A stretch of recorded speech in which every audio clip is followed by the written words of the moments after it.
on cybercrime. What you said today is libelous. What you said here is libelous. Why? Mr. Because Chair. there is a malicious intent.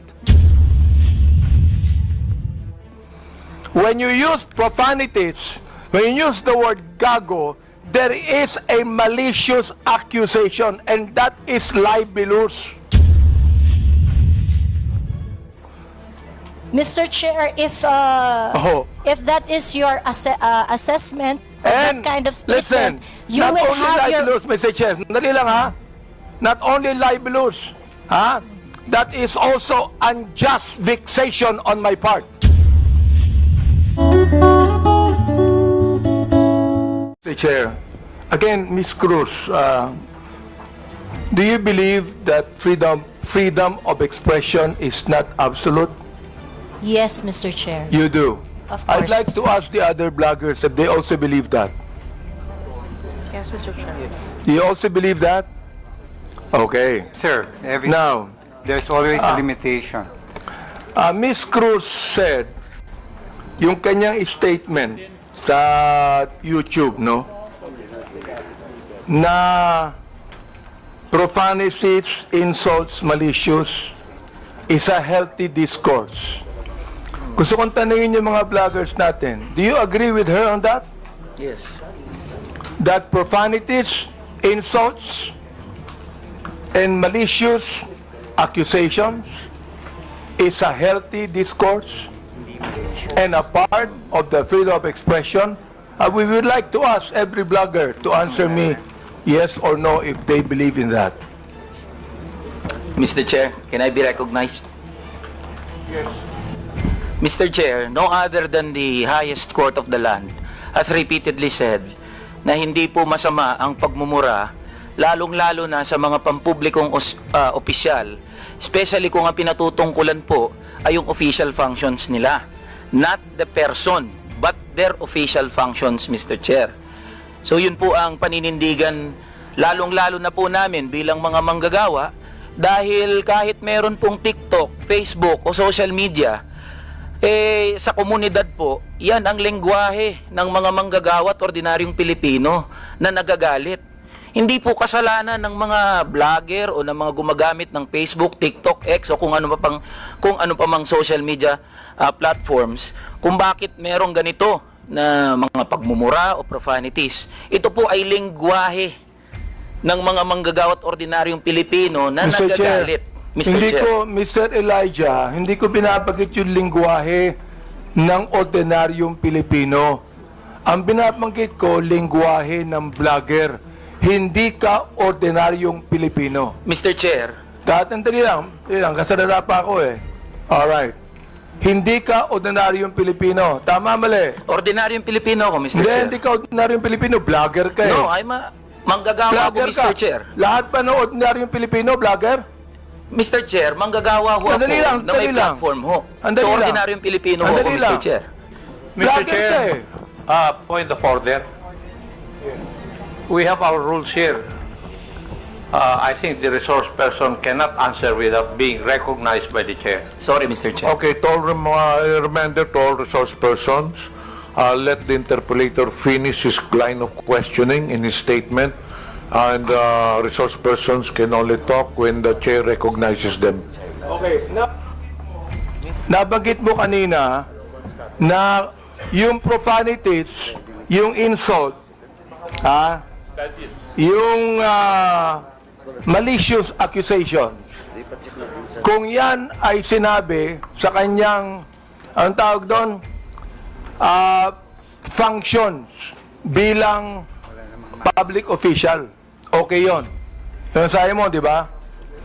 But not on a personal basis, correct? Ayan. Yes, Mr. Chair. Sabihin natin, naniniwala ako dyan. Pero, hindi naman niya sinabi yan sa akin on my public functions, official functions. It is a personal accusations on me. Mr. Elijah. I cannot, Mr. Chair, can I be I cannot speak on behalf of Ms. Joey, Mr. Chair. Naano ko lang yung sinabi mo. Yes, Mr. Chair. Okay, now I'd like to ask Ms. Joey, Ms. Cruz, are you insulting me on my public official functions, or it is a personal accusation on me? It's not a personal accusation, Mr. Chair, and I think we have agreed early on that we do not have any personal relationship. So Yes, that that's is right. just- Pero ito, ang sabi ni Elijah, okay lang yon kung yan ay sinabi in my official functions as a public servant. Alam mo ba yung official functions ko? Yes, Mr. Chair, and Alam mo. So therefore, hindi ka naniniwala sa aking official functions, kaya tinawag mo akong gago. no, Mr. Chair, the observation that I uttered to describe your performance of your official action, that is my observation. That is what I felt. Well, inobserbuhan mo ba yung aking official functions? Yes, Mr. Chair. Inobserbahan mo I watch your hearings. Since I won in 2019? No, Mr. Chair. I closely monitored your performance as a congressman in the 19th Congress. And you hated me for that. No, not really, Mr. Hindi, Chair. gago. Just in the Binagit mo 19th sa akin gago, Congress. so you hated me. Mr. Chair, ano ba ibig sabihin nun? Binanggit mo, gago ako. Binanggit mo, isasampal ko ito sa pagmumukha mo. Binanggit mo, I'm going to be... Hindi ko babanggit eh. Okay. If you prepared, binanggit mo yun eh. May I Oo. respond, Mr. Chair? Therefore, you hated me. Hindi pwedeng sabihin mo sa akin na you love me. Is that the person that you said that you love me? I love you, and because of that, isasampal ko ito sa'yo. May I respond, Mr. Chair? Yeah, go ahead. Sige, Okay. Mr. Chair, go ahead, respond. At the very most, I do not like your performance as a member of the 19th Congress. But hate is such a powerful word because we established earlier that we do not have any personal relationship or any Kaya nga, personal Mr. Chair, affiliation. binanggit mo yung human rights. Yes, Binanggit mo Mr. yan kanina, Chair. di ba? Correct, Mr. Therefore, Chair. Mr. Chair, you violated my human rights. Why?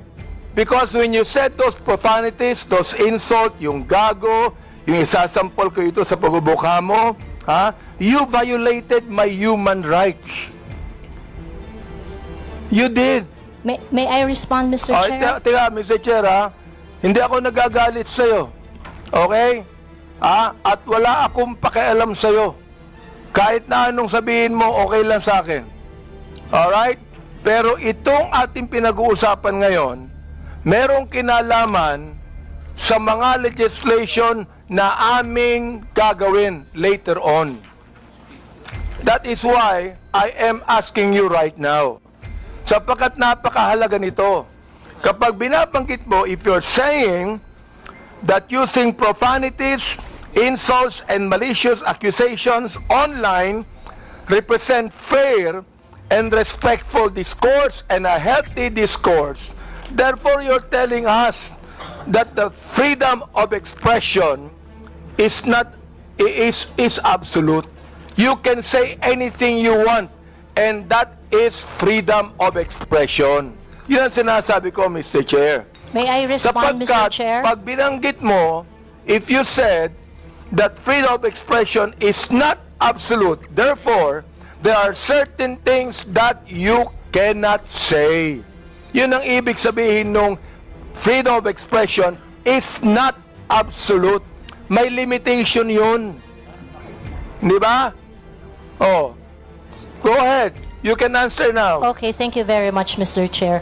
Mr. Chair, in the universal thoughts and ideas, there would always be a limitation. The freedom of speech is not absolute. And the limitation of freedom of speech is well defined. Under the law, under the jurisprudence, there are things that you cannot say. There are things that Mr. Chair, you what cannot... jurisprudence are you talking about? Supreme Court decisions, Your Honor. Can you tell me what law? example of law that limits your Yes. freedom of expression? For Can you example, tell me Mr. the Chair, jurisprudence? yes, Mr. Chair. For example, Mr. Chair, there is, I cannot specify the specific law, Mr. Chair. There but is a law on libel. yeah, law There on is a libel. law on slander. There is a okay? law. Is it okay, Mr. Chair, if I give my example? Okay, thank you very much. One example, and I think this example is very demonstrative, is very illustrative of the limitation of freedom of speech. Right now, it is election, midterm election, and it is not allowed that people are going to campaign on the day of the election day. That is a clear prohibition to express on the part of the citizen to say whatever they want to say on that Teka, election day. Mr. Chair, ano po ang connection nung binabanggit mo?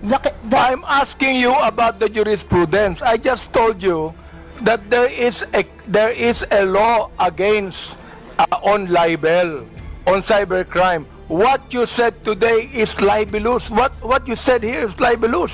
Why? Mr. Because Chair. there is a malicious intent. When you use profanities, when you use the word gago, there is a malicious accusation, and that is libelous.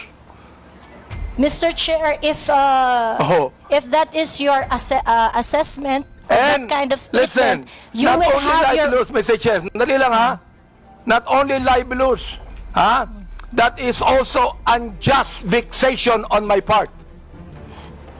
May I respond, Mr. Chair? Go ahead. Okay, Mr. Chair, if you think that you are violated by my exercise of my freedom, you would have your right and No, be no, in court Mr. Chair, so that, don't so worry. that the maliciousness of Mr. that Chair, statement don't can be worry, I'm sorted not out going in the to charge you proper in court. authority. Don't worry. I'm not going to charge you. If I charge you in court, matatalo ka eh. Pero hindi. Oo. Unjust vexation to. Alam niyo ba yon? Are you a lawyer or not? I am not a lawyer, So Mr. therefore, Chair. you should know this. The thing is this, pero wag kang mag-alala. Hindi ako magdidemanda sa'yo. Do you know why? You're not important to me. Alright? Ang dahilan lamang, kaya natin ginagawa ito, para magkaroon kami ng idea kung anong legislation ang nais naming gawin. Pero ikaw, you are not important to me. Alright? Oo. Thank you, Mr. Chair. Yan. Kaya, huwag kang mag-alala. Hindi ako kailanman magdidemanda sa'yo. Alright? Oh. Tumatawa ka pa eh. Thank you, Mr. Chair. Natatawa ka sa akin eh. No, Mr. Chair, I Oo. am expressing my gratitude, Mr. Chair. Ganun ba? Mr. Chair, tumatawa ka and you're expressing your gratitude by your sarcastic laughter? I am not laughing, Mr. Chair. It's just a natural smile, Mr. So Chair. gusto kong tanungin po, itong ating vloggers na ito, kayo po mga vlogger natin, do you agree with what Miss Joey Cruz said? Every one of you could be able to answer, if you agree. I have a lawyer there. Attorney Trixie.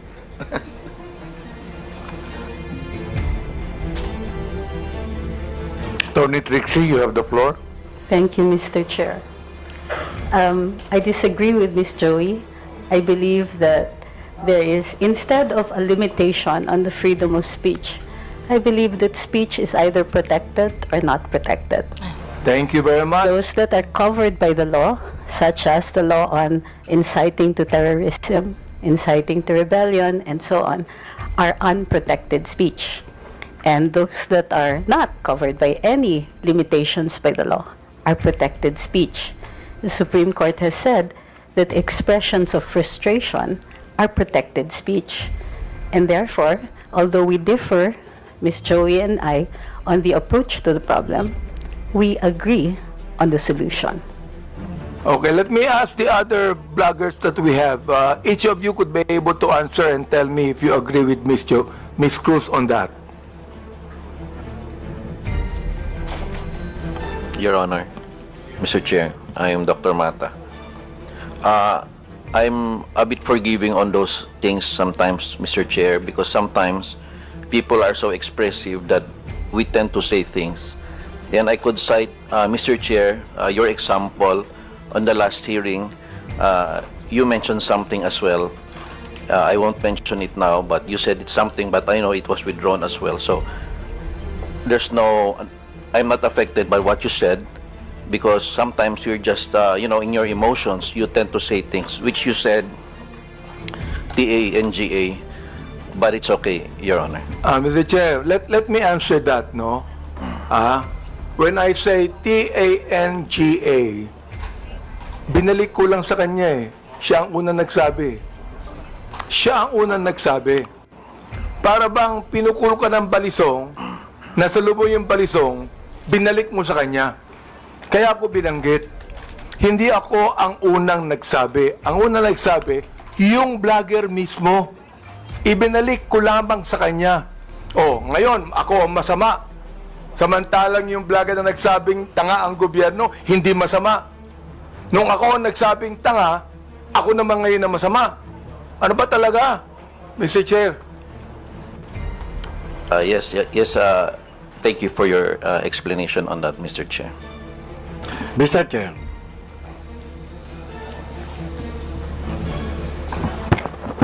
Yes, was that, Mr. Chair. Mr. Morales, please proceed. Yes, sir. Doon sa kay Miss Joey Cruz, ang ko lang bilang isang dating tauhan ng gobyerno, wag lang sana tayong magpakita ng anumang kagaspangan para hindi tayo napapansin ng publiko. Yun lang po. Ano yung sabihin? Huwag lang magpakita ng kagaspangan para hindi makita ng publiko.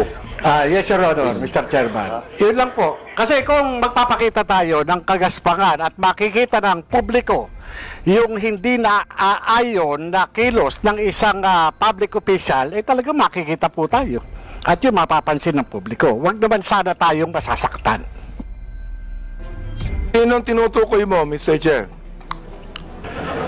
Your Honor, yun pong mga gumagawa ng kagaspangan. Yun po yun. Sino nga yung tinutukoy mo? Aba, hindi ko po alam. Siguro po, maaaring kayo po, Your Honor, mawalang galang na po, nasa inyo po yun kung sino po yung mapapatungkulan nun. Mr. Chair, ano ba yung kagaspangan na narinig mo? Sino nagsabi ng kagaspangan? Your Honor, ito po bilang isang dating tauhan ng gobyerno. Nagiging maingat dapat ang isang tauhan ng gobyerno habang siya ay nanunungkulan. Katulad ng pagnanakaw, pag-aabuso sa tungkulin, pagmamalabis. Yan po yung isa sa mga dapat na tinitingnan natin. At kung tayo man ay tauhan ng gobyerno, dapat ginagampanan natin ng buong husay, buong giting, tulad ng mga alagad ng batas na handang ialay ang sarili niyang buhay para lamang doon sa sinumpaang tungkulin. Mr. Chairman, Mr. Chair, tama yung binanggit ni Mr. Morales tama Pero ang tinatanong ko sa iyo, nag-a-agree ka ba sa sinabi ni Miss Cruz? Saang particular, Your Honor, Mr. Chairman po? Hindi ka pa na nakikinig sa akin Bira naman buhay ito. Pagpaumanhin niyo po, Your Honor, at nangati po yung aking binti, maaring hindi ko po wala kang napansin. karapatang magsalita kung hindi mo narinig lahat ng mga sinabi. Iyon pong narinig ko. Very clear meron po akong narinig. Very clear, Mr. Chair, ang sinabi ko. Kanina, pinag-uusapan natin yung lahat ng mga binanggit ni Miss Cruz. And I'm asking you now, kayong mga vlogger. Oo.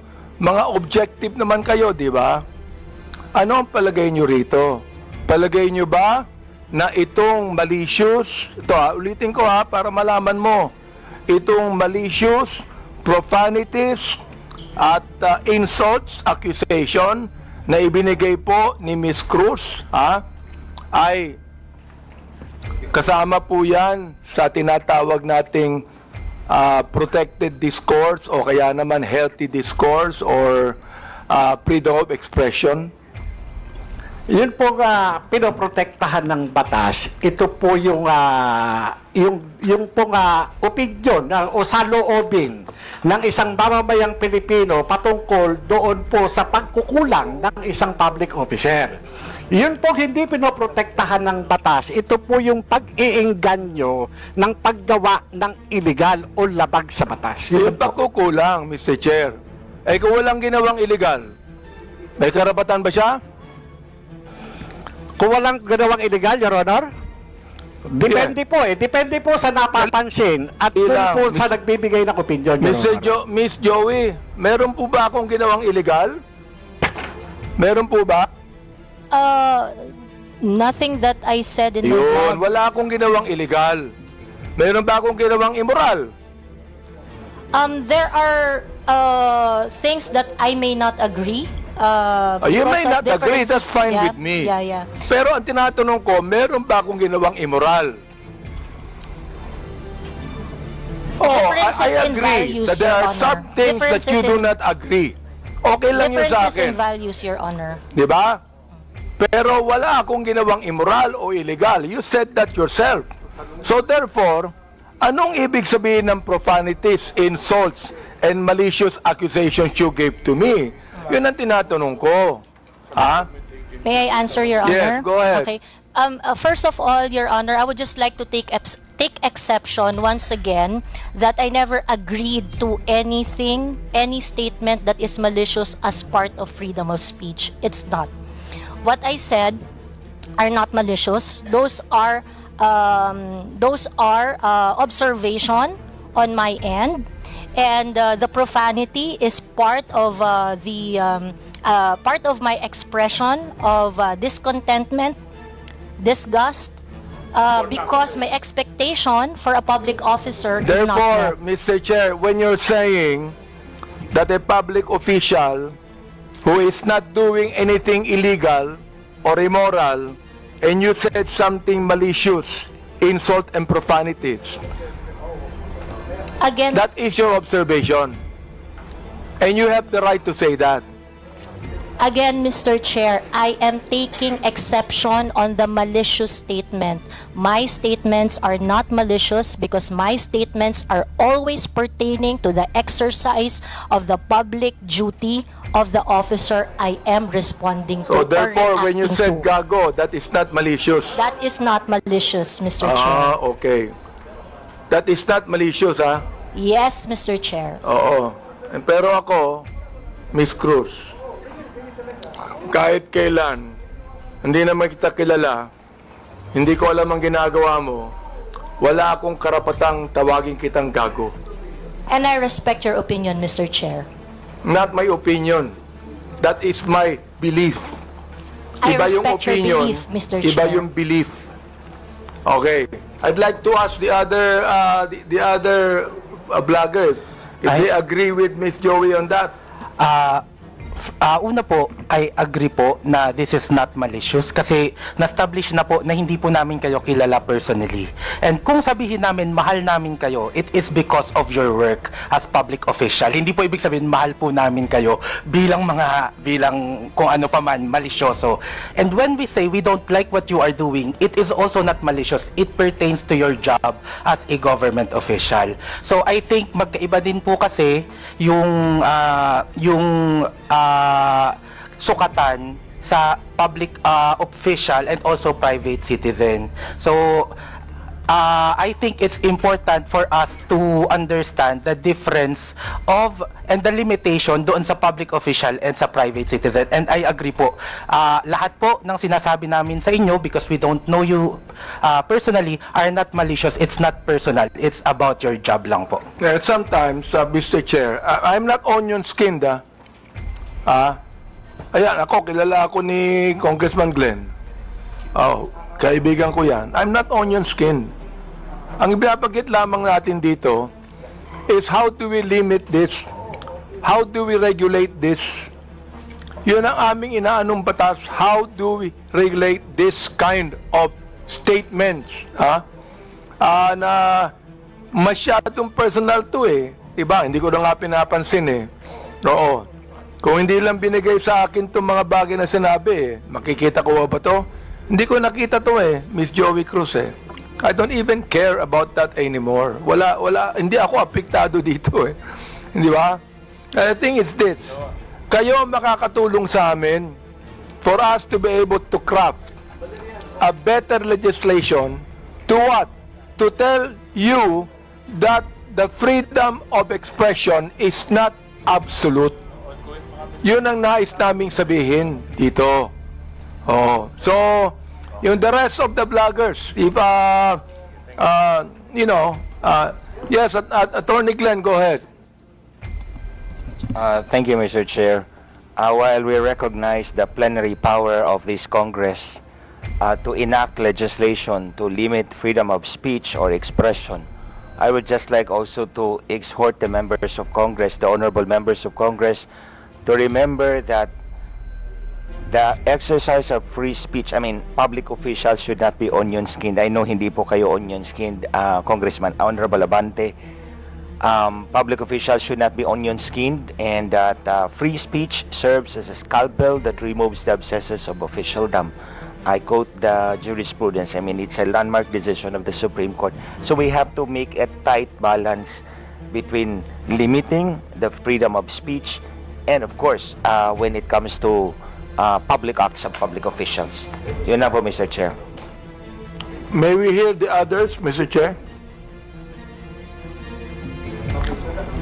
Go ahead. Yes, Mr. That Chair. handsome man right there.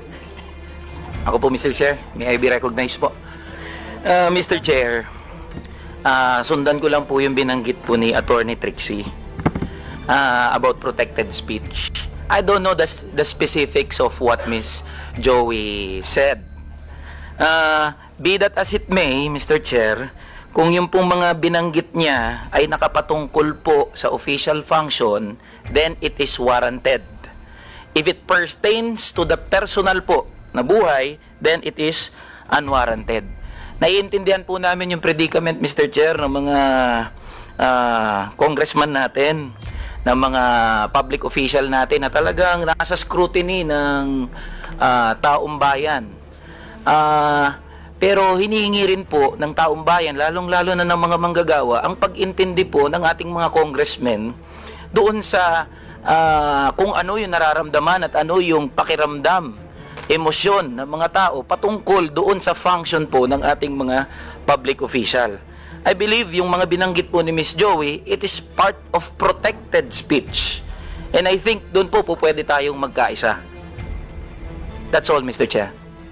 Meron pa. Yes, Miss, Mr. Chair, good afternoon po. Yung tungkol po sa sinabi ni pagsasamahin ko na po yung tatlo, ni Ma'am Joey, ni Attorney Trixie, at saka ni Sir Elijah. Kami po na mga content creators, nasa public eye din po kami, gaya po ninyo. So, whatever content or opinions that we also post online, nakaka-receive din po kami ng mga gaya ninyo na masasakit na salita. Kaya naiintindihan po namin kung saan din kayo nanggagaling. However, ang difference lang po natin, ang atake sa amin personal, ang atake po sa inyo, on your official function. Ngayon, ang masasabi ko lang po siguro pagdating sa bagay na yan, kami po, pinapabayaan po namin yung mga haters namin at saka bashers to air out what they think and feel about what we say.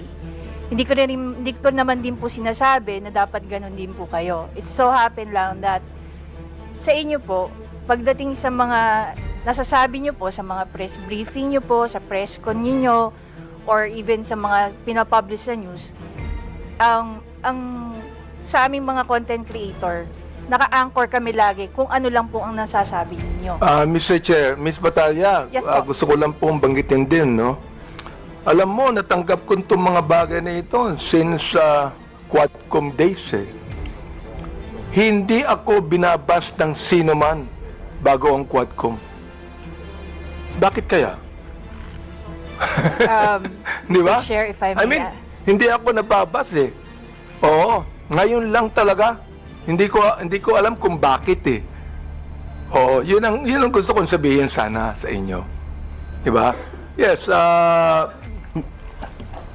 Manuel Mata po. Mr. Chair, yes, Mr. Mata, yes. that is exactly the point kung bakit hindi po tayo nakafocus dapat dun sa mga protected naman na speeches ng mga tao. But the reason of frustration, ano po yung context bakit po nasabi yun ni frustrate, bakit niya po nasabi yun, and yun po yung masolusyonan natin.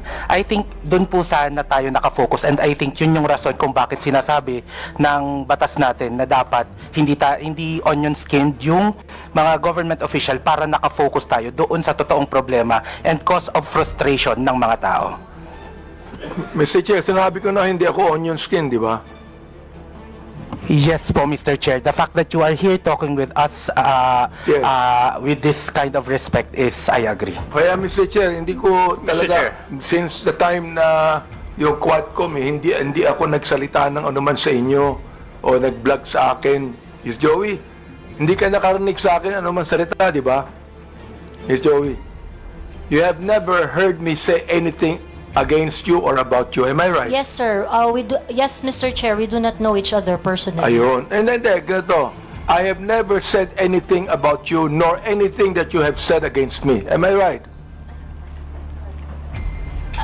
Sorry, Mr. Chair. I have never said anything about you or anything against you, even if you said something against me. Am I right? That is correct, Mr. Chair. Yun ang gusto kong sabihin sa inyo. I'd like to give way to my good friend, Congressman Ako.